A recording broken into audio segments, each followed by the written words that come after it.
Praise the lord. నీకోసం వేసే మాట అని దేవుని వాగ్దానాన్ని వింటున్న ప్రియ దేవుని బిడ్డలందరికీ హృదయపూర్వకమైన వందనాలు తెలియజేస్తూ ఉన్నాను. దేవుడు మిమ్మల్ని మీ కుటుంబాన్ని ఆశీర్వదించును గాక. ఈ రోజంతను ప్రభు సన్నిధి మీకు తోడుగా నుండి అత్యధికమైన కృపను దేవుడు మీకు అనుగ్రహించును గాక. ఈ రోజు పరిశుద్ధ గ్రంథం నుంచి కొన్ని మాటలు మనందరం కూడా ధ్యానిద్దాము. రోమీయులకు రాసిన పత్రిక 8వ అధ్యాయము 28వ వచనం. దేవుణ్ణి ప్రేమించు వారికి అనగా ఆయన సంకల్పం చొప్పున పిలువబడిన వారికి మేలు కలుగుటకై సమస్తమును సమకూడి జరుగుచున్నవని ఎరుగుదుము. ఆమె ఒకసారి బిగ్గరగా ఆమె నేను చెప్పండి ప్రియ దేవుని బిడ్డ. దేవుణ్ణి ప్రేమించు వారికి అంట ఆయన సంకల్పం చొప్పున పిలువబడిన వారికి దేవుడు ఏం జరిగిస్తాడంటే సమస్తమును సమకూడి మేలు కొరకై జరిగిస్తాడంట. ఈరోజు చాలా మంది జీవితాల్లో ఆపదలు చూస్తూ ఉండొచ్చు, అపాయాలు చూస్తూ ఉండొచ్చు, అనేకుల జీవితాల్లో ప్రతికూలమైన పరిస్థితులను, ప్రతికూలమైన అనుభవాలను మీరు కన్నులారా చూస్తూ వాటన్నిటిని గురించి చింతిస్తూ ఉన్నారేమో, బాధపడుతున్నారేమో. దేవుని బిడ్డ, దేవుడు ఎవరి జీవితంలో మేలు జరిగిస్తాడు, ఎవరి జీవితాల్లో ప్రభు కార్యం చేస్తాడు, ఎవరి జీవితాల్లో దేవుడు అద్భుతాన్ని జరిగిస్తాడంటే తను ప్రేమించే వారికి దేవుడు సమస్తాన్ని సమకూర్చంట మేలు కొరకై జరిగిస్తాడంట. ఈరోజు దేవుణ్ణి ప్రేమించే వారిగా ఉండండి ప్రియ దేవుని బిడ్డ. దేవుడు నిశ్చయముగా తను ప్రేమించు వారి ఎడల అత్యధికమైన ఆశీర్వాదాలు కలగచేస్తాడు. నన్ను ప్రేమించు వారిని నేను ఆస్తికర్తలుగా చేస్తాను. అతడు నన్ను ప్రేమిస్తున్నాడు గనక నేను అతన్ని తప్పిస్తానని, అతడు నన్ను ప్రేమిస్తున్నాడు గనక నేను అతన్ని తప్పిస్తానని ప్రభు అనేక రీతులుగా వాగ్దానం చేస్తూ దేవుడు అనేకమైన శ్రేష్టమైన దీవెనలు తను ప్రేమించే వారి కొరకు ప్రభు సిద్ధపరిచి ఉంచాడు. ఈరోజు దేవుణ్ణి ప్రేమించే వారిగా ఉండండి. మనకు అనుగ్రహింపబడిన వాటిలలో మొదటి ఆజ్ఞ ఏదై ఉందంటే చూడండి, మార్క్స్ వార్త 12వ అధ్యాయం 30వ వచనం. నీవు నీ పూర్ణ హృదయముతోనూ, నీ పూర్ణ ఆత్మతోనూ, నీ పూర్ణ వివేకముతోనూ, పూర్ణ బలముతోనూ నీ దేవుడైన ప్రభువుని ప్రేమింపవలనదే ప్రధానమైన ఆజ్ఞ. ఆమె మన జీవితాల్లో ప్రధానమైన ఆజ్ఞ, ముఖ్యమైన ఆజ్ఞ ఏదైతే ఉంది అంటే దేవుణ్ణి ప్రేమించే వారిగా మనం ఉండాలి.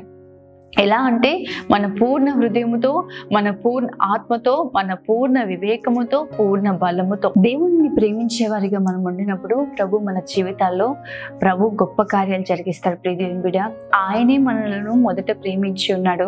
ఇప్పుడు మనం ప్రభుని ప్రేమించే వారిగా ఉండాలి. లోకంలో చాలా వాటిని మనం ప్రేమిస్తూ ఉంటాము. చాలా మంది వస్తువులు ప్రేమిస్తూ ఉంటారు, ఆస్తుల్ని ప్రేమిస్తూ ఉంటారు, వారికి ఉన్న హోదాని, గౌరవాన్ని ప్రేమిస్తూ ఉంటారు, వారికి గుర్తింపుగా పొందుకున్న బహుమతుల్ని ప్రేమిస్తూ ఉంటారు, లేదంటే ఆ మనుషుల్ని ప్రేమిస్తూ ఉంటారు. కానీ నిశ్చయంగా ప్రియ దేవుని బిడ్డ, మన హృదయంలో మనము మొదటి స్థానాన్ని ఎవరికి ఇవ్వాలంటే దేవునికి ఇవ్వాలి.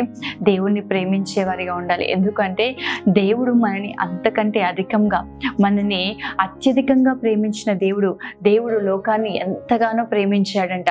నిశ్చయంగా ప్రియ దేవుని బిడ్డ, తన ప్రేమను మన ఎడల వెల్లడిపరుస్తూ వచ్చాడు. మన కోసం యేసయ్య తన్ను తాను అర్పించుకొని బలిగా మార్చబడ్డాడు. మనందరి విమోచన కొరకు, మనందరి రక్షణ కొరకు ప్రభు తన్ను తాను అప్పగించుకొని తన ప్రేమను వెల్లడిపరుస్తూ వచ్చాడు. ఈరోజు దేవుణ్ణి ప్రేమించే వారిగా ఉండండి. దేవుణ్ణి ప్రేమించడము అంటే ఏంటి అంటే, మొదటి యోహాను 5వ అధ్యాయం 3వ వచనం చూసినట్లయితే, మనము ఆయన ఆజ్ఞలను గైకొనుటే దేవుణ్ణి ప్రేమించుట, ఆయన ఆజ్ఞలు భారమైనవి కావు. ఆమె మనము దేవుని ఆజ్ఞల్ని గైకొంటమే దేవుని ప్రేమించుట. ఈరోజు ప్రభువా నేను నిన్ను ప్రేమిస్తున్నాను, దేవా నువ్వు అంటే నాకు ఇష్టం ప్రభు అని చెప్తూ ప్రభు మాటకు మనం లోబడకపోతే దేవుణ్ణి ప్రేమించుతున్న వారం కాదు. యోహాను సువార్త 14వ అధ్యాయంలో కూడా కనిపిస్తూ ఉంటాయి. ఏంటంటే, నన్ను ప్రేమించువారు నా ఆజ్ఞలు గైకొంటారు, నా ఆజ్ఞలు గైకొని వారే నన్ను ప్రేమించువారు. దేవుని ప్రేమించడం అంటే ఏంటంటే దేవుని మాట వినడమే, దేవుని యొక్క ఆజ్ఞను అనుసరించి నడిపింపబడటమే ప్రభువుని ప్రేమించడం. మాటలతో దేవా నువ్వు అంటే నాకు ఇష్టం ప్రభా, నువ్వు నా ప్రాణం ప్రభా అని పాటలతో, మాటలతో, నాలుకతో కాదు. కొంతమంది నాలుకతో ప్రభుని స్తుతిస్తూ ఉంటారు, నాలుకతో వారి ప్రేమను వెల్లడిపరుస్తూ ఉంటారు. కానీ మీ ప్రేమ మాటలతోనూ నాలుకతోనూ కాక క్రియలతో ఉండాలని దేవుని వాక్యం సెలవిస్తూ ఉంటుంది. నిశ్చయంగా ప్రియ దేవుని బిడ్డ, దేవుణ్ణి ప్రేమించే వారిగా ఉండండి. దేవుణ్ణి ప్రేమిస్తే దేవుడు ఏం చేస్తాడు తెలుసా?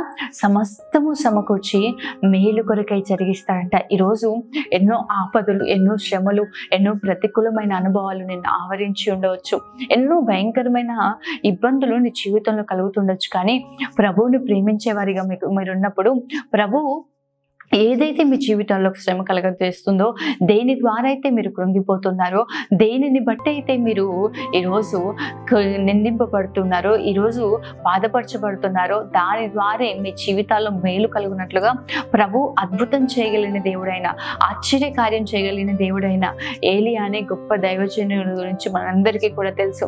దేవుని మాట చొప్పున అతను ప్రవచిస్తూ ఉండగా, దేవుని యొక్క మాటను తెలియజేస్తూ ఉండగా, భూమి అంతటి మీదికి 3.5 సంవత్సరాలు ఆ వర్షం పడని సమయంలో, భయంకరమైన కరువు సమయంలో ఏలియా ప్రభు చిత్తానుసారంగా నడిపింపబడుతున్న బట్టి మనం చూస్తూ ఉంటాం. మొదటి రాజుల గ్రంథము 17వ అధ్యాయం 3-4 వచనాల్లో ఏంటంటే, ఏలియా నువ్వు వెళ్ళి సుక్కోతు వాగు, కేరేతు వాగు దగ్గర దాగి ఉండుము. కేరేతు వాగు దగ్గర దాగి ఉంటే ఏం జరుగుతుంది అంటే, కాకోలము చేత నేను నిన్ను పోషిస్తాను, కాకులు వచ్చి నీకు ఆహారాన్ని ఇస్తాయి అని చెప్పేసి ఏలియాతో దేవుడు మాట్లాడుతూ ఉంటాడు. నిజమే అండి, ఏలియా కేరేతు వాగు దగ్గర నివసించిన కాలములో ఆ దేవుడు కాకుల ద్వారా ఏలియాకు కావాల్సిన రొట్టెను, మాంసమును అవి తీసుకొని వస్తున్నట్లుగా, కాకుల ద్వారా పంపిస్తున్నట్లుగా మనం చూస్తూ ఉన్నాం.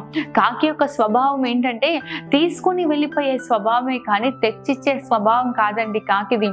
ఎవరి చేతిలో ఏది కనిపించినా లాక్కొని వెళ్ళే స్వభావం. కానీ అటువంటి స్వభావం కలిగిన కాకిని దేవుడు ఎలా వాడుకున్నాడంటే, తను ప్రేమించే సేవకుడికి, తన సంకల్పం చొప్పున పిలువబడిన సేవకుడికి ఆహారాన్ని ఇచ్చేదిగా, ఆహారాన్ని తీసుకొని వచ్చేదిగా ప్రభు ఆ కాకులను వాడుకున్నట్లుగా మనం చూస్తున్నాం.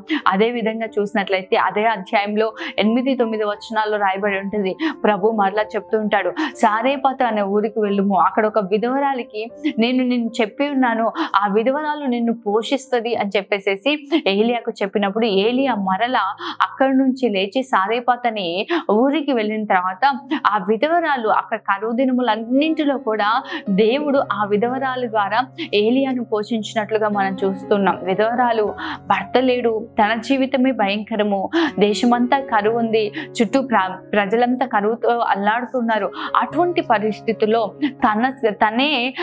తనకే జీవితం కొనసాగించడానికి కష్టమైన తరుణంలో ప్రభు ఆ విధవరాలు ద్వారా ఏలియాను పోషించినట్లుగా మనం చూస్తూ ఉన్నాం. నిజమే ప్రియ దేవుని బిడ్డ, దేవుడు మన జీవితాల్లో మేలు చేయాలి అనుకుంటే పెద్ద గొప్ప వాటినో, ఘనమైన వాటినో ప్రభు ఏర్పరచుకోడు, కానీ అల్పమైన వాటి ద్వారా దేవుడు అత్యధికమైన గొప్ప కార్యాలు జరిగిస్తాడు.